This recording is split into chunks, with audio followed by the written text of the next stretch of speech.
Mr. Obi Asika, who will be sharing some reflections with us as well. He is the DG of National Council for Arts and Culture, and a long-time friend of mine as well. So welcome, Mr. Obi Asika. Good evening, everybody. Good evening, everybody. Yeah, I needed some energy back.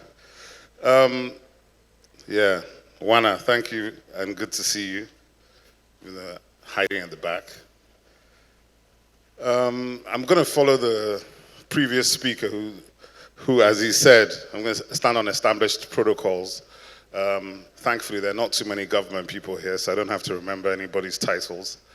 But I would like to say good evening to all the distinguished guests, colleagues, friends of culture, ladies and gentlemen. It's a pleasure to be here. Anita has been in my ear for at least a month plus to make sure I was here. So I want to thank her for making sure I was here. And certainly, there's a couple of people here that I wasn't expecting to see here tonight. Dave Fowler, I don't know where you're sitting, but he showed up here. That was great to see him. And Giles Pepiet, who I didn't realize was going to be here until I saw his name on the program a couple of hours ago. And my brother, Abubakar Suleiman, the banker who is really an artist at heart. You know, we claim you to the creative side. I know you're supposed to be in the economics, but we claim you to the creative side. So I was asked to speak to Nigerian soft power, to sort of the journey over the last 65 years and perhaps looking forward a little bit. So here goes. We gather today to celebrate one enduring truth about our nation, the power of the Nigerian story. If you don't know it, we're going to hear a few things tonight. For more than 6 decades, Nigeria has shaped how the world experiences Africa, not through armies or oil, but through ideas, innovation, rhythm, and human brilliance. This is the essence of soft power, the ability to attract, inspire, and connect without using coercive force or military-industrial state. And no African nation has done this with more courage, creativity, and consistency than Nigeria. Excuses to my brothers in South Africa, Kenya, and a few other places. But I'm in Nigeria and I'm Nigerian, so I'm going to say what I'm going to say. Yeah, no apologies for that. Before modernity, you have the techno-cultural genius of the ancestors, of our ancestors. Our creativity did not begin yesterday. It's as ancient as the soil beneath our feet. Nigeria's earliest civilizations were techno-cultural, blending science, metallurgy, mathematics, and spirituality into one seamless expression of human intelligence. The Nok civilization, it says 1000 BC here, but I believe it's a bit older, produced terracotta forms that predate classical sculpture from the Greco-Roman period. The Ife and Benin bronzes revealed precision metallurgy and artistic mastery centuries before Europe's industrial age. In Legia, which is a place near Nsukka in the southeast, and over 2,500 years ago, on the surface today, you will still see the iron ore deposits that show that that's one of the first places on earth that man controlled metal and was now able to apply it to society and culture. There's a place called Nsube in the southeast of Nigeria, which had pyramids up until about 100 years ago, which have now been eroded. And these are just remnants of classical architecture that we see around us. The Nsibidi script, which is a pre-digital language of law, philosophy, and design, is perhaps our early internet of symbols. If some of you have watched Black Panther, one of the things that I enjoyed about that film, Ryan Coogler, the director, a few years ago in this same period of time, you know, November is kind of like Lagos's creative period.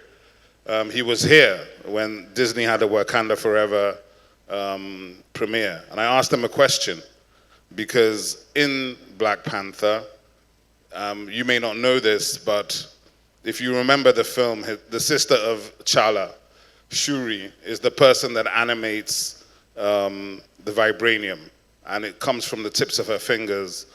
And I remember when the film came out, I found out that what he had done was he had, in essence, digitized Nsibidi and made it an active agent in terms of its ability to animate power, which I found very fascinating and very powerful, because a lot of times we walk past our own essence, our own capacity.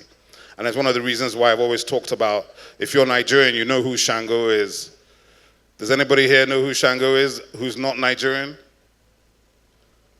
Okay, just a couple. Shango? Shango. It depends on the intonation, Abi. But you know, Nigerians will always say that it's about packaging.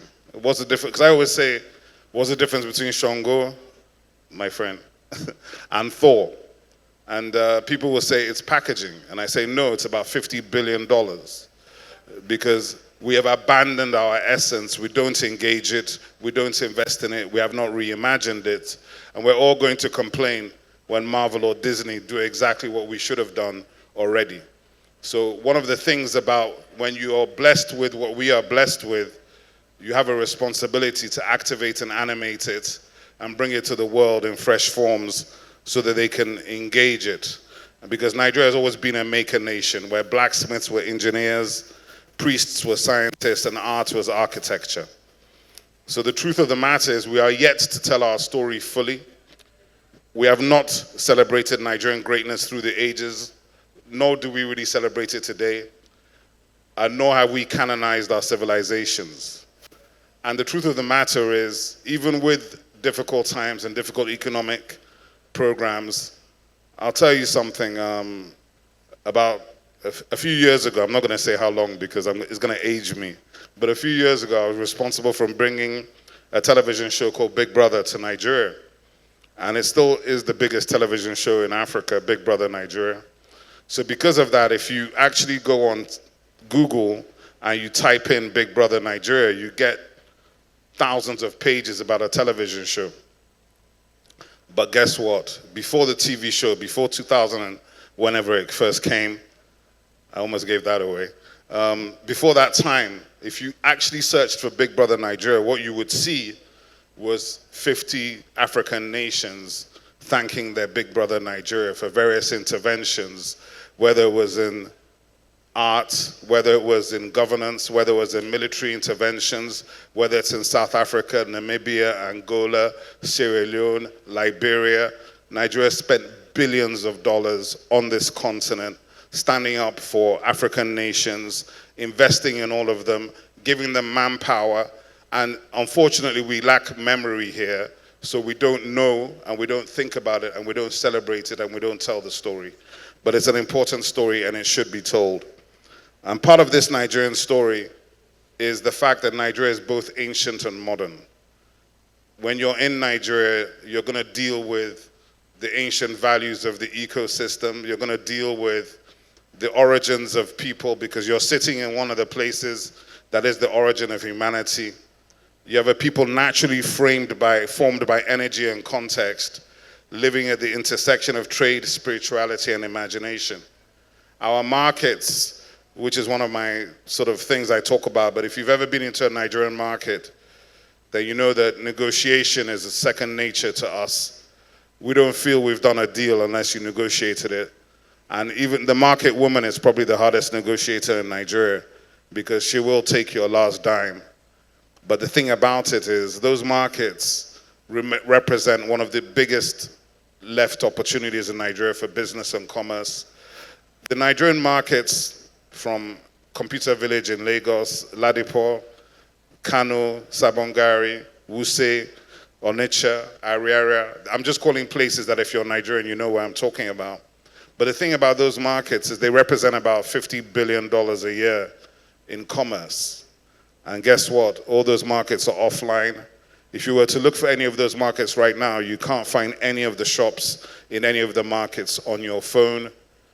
If we look at digital economy, you would know that anybody that takes offline business and brings it online increases it by 300 to 400%. So I would say that in the markets of Nigeria sits about $200-300 billion of unrealized value. And that's the same ecosystem that has the muscle to drive the Nigerian creative economy to where we want it to go. In terms of Nigeria, when we talk about where we're coming from, you know, the writers who are really, at the end of the day, in the creative industries, the written word is kind of the base of everything. I think it's about storytelling.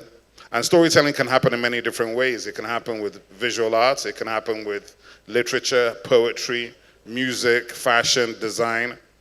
But you can't talk about African storytelling without talking with Chuna Achebe and Things Fall Apart. And it says here, restore the dignity of the African voice. I'm not sure that we had any dignity to restore at the time. I think what happened was he broke through the prisms of what literature was supposed to be at the time that he released his debut novel. And with Amos Tutuola, Wole Soyinka, Rex Lawson, Victor Olaiya, Bobby Benson, Nigeria had people who are not just artists, they were architects of identity. And the issue is this, it brings me to Fela Kuti. If you're Nigerian, you know that Fela Kuti is perhaps our most powerful, potent, creative force. I like to think of him as a musician, prince, poet, philosopher, and rebel who came from a very comfortable middle-class background. But he got radicalized in America by an African-American woman, it's always the women, who introduced him to the literature of Langston Hughes, the works of Malcolm X. And James Brown was on the radio singing, "Say It Loud, I'm Black and I'm Proud." And Fela was like, what am I actually saying? He wasn't saying much at the time. He thought he was doing a lot. He was doing progressive high life, but he reversed himself and found himself, and in finding himself, he unleashed Afrobeat, which of course became the most important genre of music. But alongside him, you have King Sunny Ade, who's still performing. Somewhere tonight in Lagos or in Nigeria, he is performing. He's approaching 80. He does 7 to 8 hour sets. I guarantee you that nobody here can dance or move like him or has his energy. And he's been doing it for 60 years. And when you see him, it's just a humbling thing because you're looking at this man thinking, this man was doing this thing for 60 years. I'm not even 60 yet, you know, and he's actually the real thing. Onyanka Onwenu, Christy Essien, Chief Ebenezer Obey, these are people that amplify the Nigerian sound. You have Hubert Ogunde, who was really the father of Nigerian theater and storytelling at that level. And Eddie Oboma, who pioneered Nollywood. Nollywood is our film storytelling platform. It is immense, it is massive. It is something that connects people at a level that is both emotional and cultural. And this is something that has now taken us to a place where no matter what you do or what you say, if you're Nigerian, you cannot deny Nollywood or its power or impact. Of course, I'm a sports fanatic, so not everybody is, but I am. And football is number one for me. And in Nigerian sports, I think you will find the heart of Nigerian soft power, especially through football. I mean, here in my speech, I'm talking from Enugu Rangers to the Super Eagles, from Choma Ajunwa, who is still our only actually solo gold medalist, which is quite embarrassing, I think, because I think we have the talent and capacity to have had something like 100 individual gold medalists, but we only have one. And that speaks to the fact of what opportunity and investment looks like. But you know, sports for a long time has been the biggest platform that gives energy and platform to our people. Some of us are still praying that we make the World Cup next year. It's a difficult moment. For those of us who are in the football side of things, supporting your team can always be difficult. But we pray and hope that Nigeria will be at the World Cup and participate and do what we're supposed to do. With Nigerians, it's always important to remember that, we have a soft power brand called Nigeria Everywhere, which is coming from the Ministry of Arts, Culture, Tourism, and the Creative Economy. And when they came up with it, I was like, that's kind of perfect because Nigerians are actually everywhere. Everywhere we go, we run into Nigerians doing something. And many of them have become symbols of brilliance and resilience, from Ben Okri and Chimamanda and Ngozi Adichie to Dame Shirley Bassey, going back to the James Brown soundtracks, Chiwetel Ejiofor and David Oyelowo. And these are all actually out of the UK. So not talking about the other 200 countries where the Nigerians are impacting in medicine, law, business, and technology. And it goes way beyond the creative industries, which was actually my remit to discuss. But the truth of the matter is, I feel that with Nigerians and with our energy, what has happened is our Nigerian creativity has become a global currency, driven and led by Afrobeats, something that I'm closely associated with and will carry with me forever. They told us it wasn't possible. There was no access points. There were no platforms. Nobody was ready to invest, but somehow we did it. And now we're all over the world, filling stadiums, filling arenas, doing it. And still, people say it's not possible. But the truth of the matter is, with focus and determination and with authentic expression, everything is possible. Our films stream to millions. Our fashion is incredible. And for the first time, our creativity is achieving industrial scale. Over 10,000 pieces of content are loaded every single day online on digital platforms. On YouTube alone, there's over 1 million YouTube channels with 100,000 subscribers that are owned by Nigerians. On Spotify alone last year, 30 billion Afrobeat streams. To give you context, there's another 500 DSPs. DSPs are the platforms that play music, from Amazon Music to the rest of them. And this is really the new export economy. That message is for the central bank, who I hope is still here, and for the bankers. The export window for Nigeria for film, music, fashion, and food is absolutely massive. But we do need the economists, the bankers, and the financial people to key in and not be the second people to the table, because the first people to the table have almost always been the international side. So it's time for Nigerians to back Nigeria, to back Nigerian content and culture, and to push through. There's some stuff here about some of the platforms that we're building. I'm going to skip through that, but if you're interested, we are open for business. We believe strongly that in Nigeria, digital technology and digital platforms are part of the key to scaling everything that is happening in this country. And for you to really participate at the level where you will see the benefits of sitting in a country where the average age is 18, the amount of people who are here, and the amount of interest they have, and how they are connected to this culture. But we are still lacking certain goods and services, specifically product, merchandise. And if you think about, I'll just give a quick example. Rihanna, that I'm sure everybody here knows, has probably sold 200-300 million records, but that didn't make her a billionaire. What made her a billionaire is a fashion line called Fenty for black women. And I'm telling you right now, Nigerian creators have over 1 billion followers, but we're not selling any product. And that has to change. And that means that we need business and industry to get involved, because we need to move from influence to industry. We have influence, we have attention, but what we're looking for is how do we bring capital into this conversation and build this down into actual industries that can scale, or businesses that can scale. I'm trying to finish in time. I know you're on me. But before we finish, the most important thing I want to say really is let's tell our stories. We're yet to connect the dots of our shared history and identity, both within Nigeria and across the black world.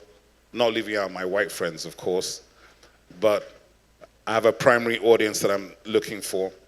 It's time to understand who we are and where our people are, because when you trace the DNA of the black world, the lines lead back here to Nigeria. Scholars estimate that nearly 60% of all black people worldwide, Brazil, Cuba, Haiti, America, Jamaica, Trinidad, Barbados, and beyond, are of Nigerian descent. From the Yoruba in Bahia to the Igbo in Jamaica, from the Benin and Efik traces in Haiti to the House of Rhythms in the Americas, our fingerprints are everywhere. This is not a coincidence, it's a calling. Nigeria carries a civilizational responsibility to lead Africa and her diaspora towards unity, dignity, and discovery, to awaken the connections between Lagos and Bahia, Enugu and Havana, Onitsha and Kingston, Benin and New Orleans. When we tell our story fully, we'll connect the circle of our people. When we build those bridges, we reclaim the power that history once scattered. From Achebe to Afrobeats, from Ife Bronze to blockchain, from Enugu Rangers to the Super Eagles, from ledges, furnaces to the ice hubs, Nigeria's story is one of eternal creation.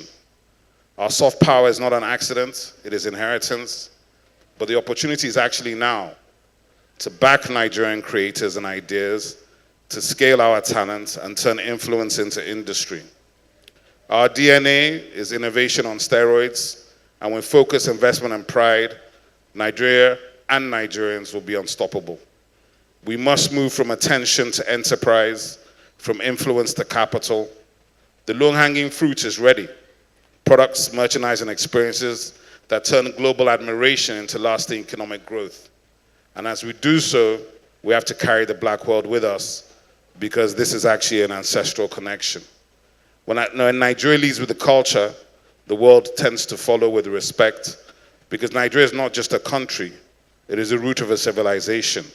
And the right time to tell our story, unite our people, and claim our destiny is now. Welcome to the party. Nigeria is ready. Thank you very much. Thank you. Ladies and gentlemen, thank you.